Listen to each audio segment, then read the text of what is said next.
I was working on the scientific world for 24 years and also been an activist myself. So that placed me in a different position. I come into politics just because it happened, not because it was something that I really wanted. But it's important that we don't make, first of all, this decision between science and policy. Political decisions need to be based on science. It cannot have this division. And politicians are just a vehicle to the voices of what Hindu was saying to make it happen. That is our responsibility. And by saying that science should be at the forefront of policy decision, we need to understand the linkages between droughts, climate change, and what is happening. For some of you, all of us have a different way of visioning and understanding climate change. For some people, it's the image of a polar bear in a melting piece in Animal Planet. For some other people, it's about waves destroying cities. But let me share with you some data, precisely. For some girls in Africa, climate change is the boy and the girls that they have in their hands because they had been forced to marriage, but what it's called the child brides of droughts. Just in 2015, the United Nations Population Fund estimated 13.5 million children were married under the age of 18 in that year alone. 37,000 child marriage every day. This is the face of climate change. We need to put a face to climate change. When we talk about droughts, and we talk that the 1.5 report is talking about, if we go to a 2-degree rise, 411 million people will suffer drought. And we already have women that are spending between 150 and 200 million hours a day globally fetching water. These data should drive political decision. And that data should be present in the technical discussions that we're having. I was looking at 2 of the publications that were outside. Where is gender in these documents? Amina told us, the Deputy Secretary General the other day, it's enough of talking. It's about implementation. These are not just numbers. This is the responsibility we have as scientists, as activists, as decision makers. There is no more time to lose. We're late in developing and achieving the SDGs. But we need to take this reality and put it into the face. How is it possible that we talk about drought and agriculture without even mentioning women's voices? How is it possible that we look up at scientific publication in Africa, in Asia, and in Latin America, and there's not a single mention? That is what we're faced right now. We talk about it, but we do very little about it. This is not about being politically correct. This is about human rights. This is about addressing people needs. And as Hindu was saying, don't look at women only as the poor and the vulnerable. Believe me, we're not born vulnerable. We are being marginalized from decision making, from having a voice, from having finance mechanism look at our needs, to recognize that there are 30,000 girls a day being forced to marriage or sold just to combat and to try to adapt to droughts just in Africa. that is the reality that we need to face. Thank you very much. Yes, indeed. So the face of climate change is an underage girl getting married. Yes, yes, indeed. Or, yes, or many of our women carrying water, collecting fodder, you know, and branches for food, and indeed. Thank you so much. Now, I think it would be more interesting and interactive if we can get some questions or comments from the floor. So let me, let's see. Okay. Okay, there are 2 hands here. So we start from the side. Okay. This side was quicker. There are already 3 hands. But let us, nothing from here. But okay, let us start with then the behind him, the gentleman behind. Please. Thank you very much. Drought would vanish from the world the moment we start conserving, protecting, efficiently managing the water. On the rainfall to the extent of 60% falling on the global land surface is going as waste as runoff into the ocean waters. Who is responsible for this? The humans are responsible for this. Any amount of repetition of the same fact is not a wastage of time. Coming on to the women are designated as replica of the land itself. In colloquial language, we called as mothers of the earth. Such is the status given to the woman. It's only the political environment across the world. They are made to become weak and fragile. These things have to change radically. I congratulate very heartily the women who are sitting there. And coming on to the other one,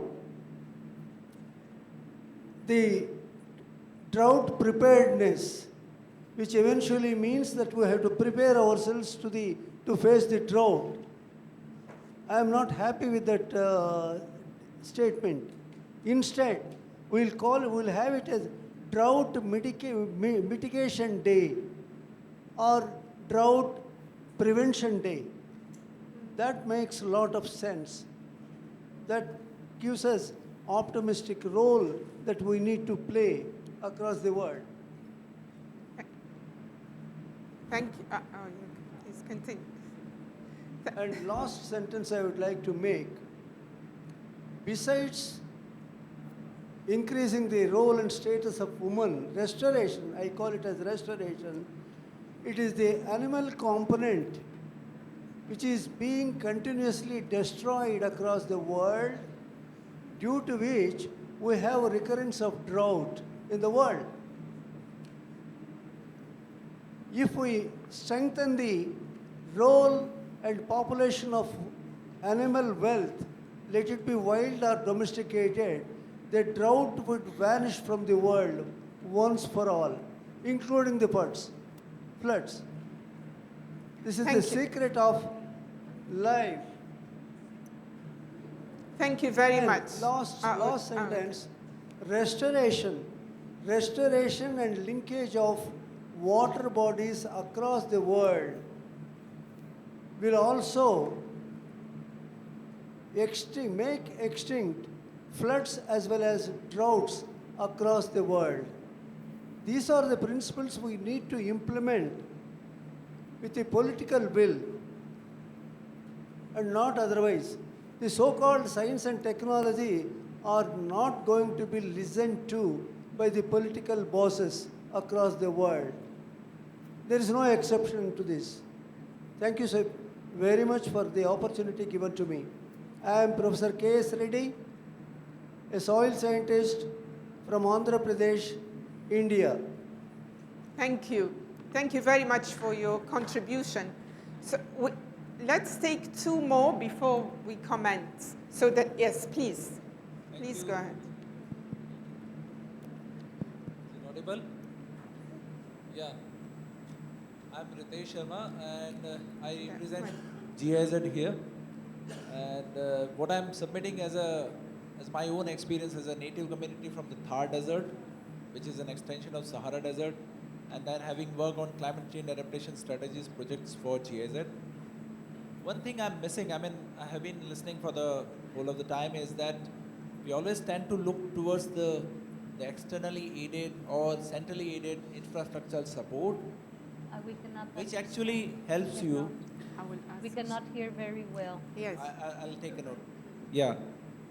So most of the time when we talk about the drought preparedness, it's either about how to stop converting a drought into a famine by supporting in terms of food security or maybe infrastructure supports in terms of irrigation. I believe that there is one more beautiful aspect when we look at these drought prone areas. So far we have been looking, just like to women, we tend to look as a poor and vulnerable. We tend to look towards these drought prone areas in Africa, in Asia, in my own region, is that they are poor and vulnerable. There is a high need to look at these areas as a champion of climate resilience. Opportunity. They have a huge traditional wisdom base through which they have coped up with these droughts. I tell you, my mother in my childhood used to tell me, drought is a permanent member of your house. Monsoon is a visitor. So you have to respect your permanent member. You have to live with it to cope with it. And because of my experience of living in desert, spending time in childhood, fetching water for long hours, that has helped me when I shifted for my projects to Himalayan states in Himachal, Shimla, which was drought declared no water last year. Because of my experiences in desert, I was only in my neighborhood who can take bath in 7 liters of water. While my neighbors who were used with ample supply of water, they couldn't. So when I prepared these climate change adaptation strategies, what I did, I never did the wonder. Basically, I sat with the old people, collected all the traditional wisdoms, how they coped up in the history when these extreme events happened, matched and sat with these scientific people that how we can use this wisdom to prepare a SOP so that city administration knows how to deal when drought comes and how to stop converting this drought into a famine. That's all my submission. Thank you. Thank you. We take one more and then we can respond. Hello, my name is Chandra Vikash. I'm an Yes. indigenous activist. I'm convener for Global Academy for Indigenous Activism. From a cultural upbringing which portrays God as Ardhanarishwar, half male and half female. For me, it's unfathomable to see a panel as men only or women only. There are oddities, there are circumstances. Even at my household, there is a mother, there is a wife, there are 2 daughters. So I come with a great sensitivity to how women can play a great role. And here I would like to Keep the mic. Yeah, I'd like to bring up the fact that drought is this separation of men and women roles is a more non-indigenous phenomena. It's a gift of colonialization which is being projected on indigenous customs. Even child marriages had their own place. I mean, there are very great people who were married early, including Gandhi himself. So my point is that let's not distract from the core issue that drought and famines. Bengal famine was the artifact was that Winston Churchill, the evil, the demon who killed millions of people just as Adolf Hitler did. But we need to put our colonialist history in perspective. A Haiti person told that 400 years of reparation damages were paid to France after the political independence. I think it's very important to understand two simple things. One is that most of the drought is being caused by automobile-dependent land use. You remove automobile from the equation, and you will find that every place on earth has some way of human habitats to sustain human habitat. Secondly, it is being said that climate science tells us about that drought will increase. That's not true. What climate science also tells us that with every degree rise in temperature, precipitation will increase by 7%. Moisture bearing capacity of the atmosphere, just like human body gets fever and it sweats. So similarly, Mother Earth will be, but the precipitation will be irregular, it will be turbulent. So we need to create capacity to hold more water. And that's where it's very important for United Nations and all the financial machinery, the World Banks and the IMFs, to definancialize land ownership.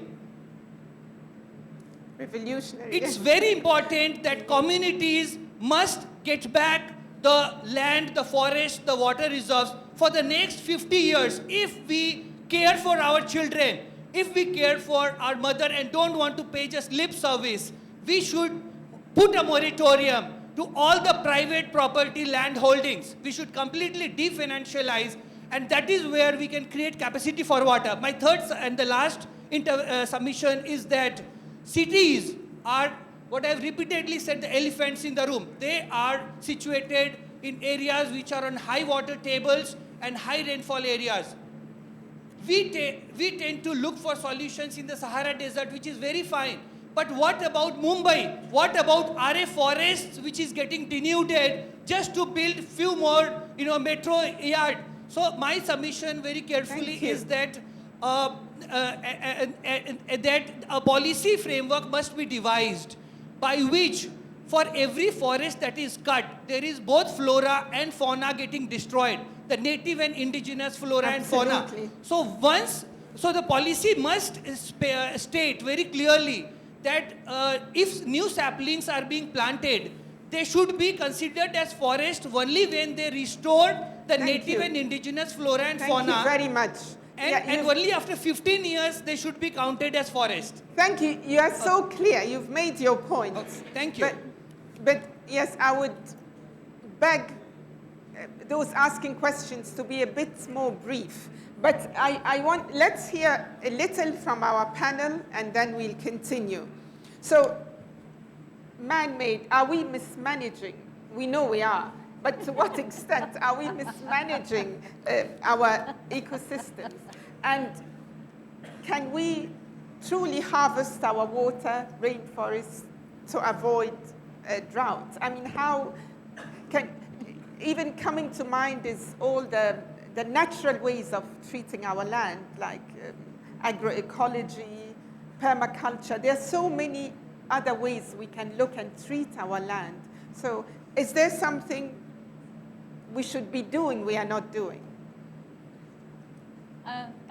Caroline, we can start with Caroline. I will start by answering the question that you have already answered, and so many times in this convention we have come with the answers that we must restore the land, and this will help with the drought challenge and the availability of water. But I really enjoyed the questions from the floor, talking about the contrast between the scientific knowledge and the indigenous knowledge and the traditional approach.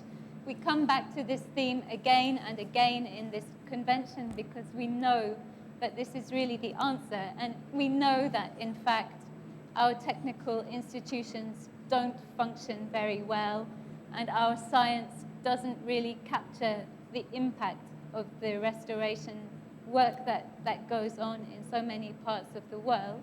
And we know that the solutions are to combine the traditional knowledge and the scientific knowledge so that we come up with a more balanced way of understanding what has happened to our ecosystems. The problem is that it's so difficult to do, and in every part of the world, we have to do it a little bit differently. So those were lovely interventions. Thank you. I think other So panelists. yes. Well, Honorable definitely, Minister. what we're seeing is the decisions that we have been taking in the past century, basically, on how we see development. We have seen development against nature. We have seen development only for few. So, of course, what we're seeing today is the results of the decisions that this world has taken. I even remember in my own country when they used to pay people to clear the forest because it was useless land. I mean, what we have today is a response to the decisions that we took. And now we have to talk about a different type of development, a development that embraces nature, that doesn't compete with economical growth. And definitely one of the things that we learn from this type of development is that it needs to bring everybody. Everybody knowledge is needed, traditional knowledge, women knowledge, men knowledge, youth knowledge, and we are part of one only ecosystem, and we cannot have or continue to have the consumption patterns that we have. I mean, some of us call ourselves feminists. Some of you that are sitting here consider yourself feminist. But you have to also understand that the way that feminists have been consuming in the North, the way that we have been purchasing and buying and living our lives is making that our sisters in the South are dying. So this is all about a bigger game that we have put to this world. Thank you. What about Ms. Ibrahim? Yes. Yeah, I mean, just to say that for the first time, the intergovernmental panel, the expert group of the IPCC under the UNFCCC, in the 8th of August, just recently, in the report on land rights, recognized the role of indigenous peoples and then the role of the indigenous people's traditional knowledge on the land restorations. And we have also going to the climate change, the Paris agreements. It takes long, 20 years or more. After that, they say, yes, you are right. You are the guardian of the environment. You are the right peoples who restore, and you have your traditional knowledge. So world is going beyond only the technology and the science, recognizing the other science, because our knowledge, I'm not calling the traditional knowledge and science knowledge. Our knowledge is science knowledge, because it's the knowledge of centuries, millennia. So these recognitions and giving together, working hand in hand, science modern knowledge and science traditional knowledge together to restore our land, I think this is the big step. But how to do it into the practice, maybe this is the challenge.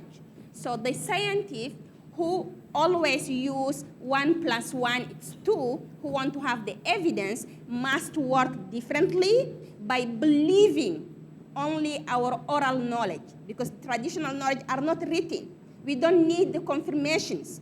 So believe on it and have the one you have 1 + 1 = 2, put it together, and that can give the good result. Because otherwise we cannot move. We say that we have to restore the environment. We have only 10 years. Science tells us, but indigenous peoples tell us earlier. Yes. These 10 years, how we can going to restore it. Just to come back to one comment that I hear here, you said prevention is better. I think I'm 100% agree with you. We always working when there is a problem. Exactly. We gather around, we need the solution for it. But we are human. We are so brilliant. We are creating a technology that transforms the world. Why we cannot think about preventions? We know it's going to happen. So we need to work on preventions.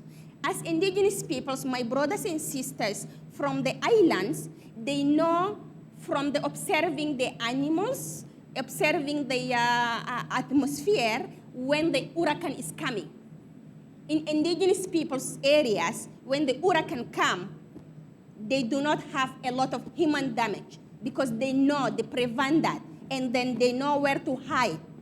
And after the hurricane, they know exactly where to find food They are not waiting for the international aids to make them eat. So how we can learn from this wisdom of indigenous peoples to make a prevention for the drought, to make a prevention for the climate change, to build on it and have our sustainability. So that's what I can give you in my comments. So if you introduce that, I think we can better work. Thank you so much. Thank you. Thank you. Okay, I think we have time for more, maybe 2 questions. So please, madam. Precise, yes. I've been reminded, yes. Please. Thank you. My name is Soma. I work with a national network of women farmers in India. Wonderful. We are in 22 states, more than 2 lakh members. This panel is amazing. You've brought us to the point where we can actually start looking at practical solutions to bringing women to the table as decision makers. And for us, my sister from Rajasthan was here.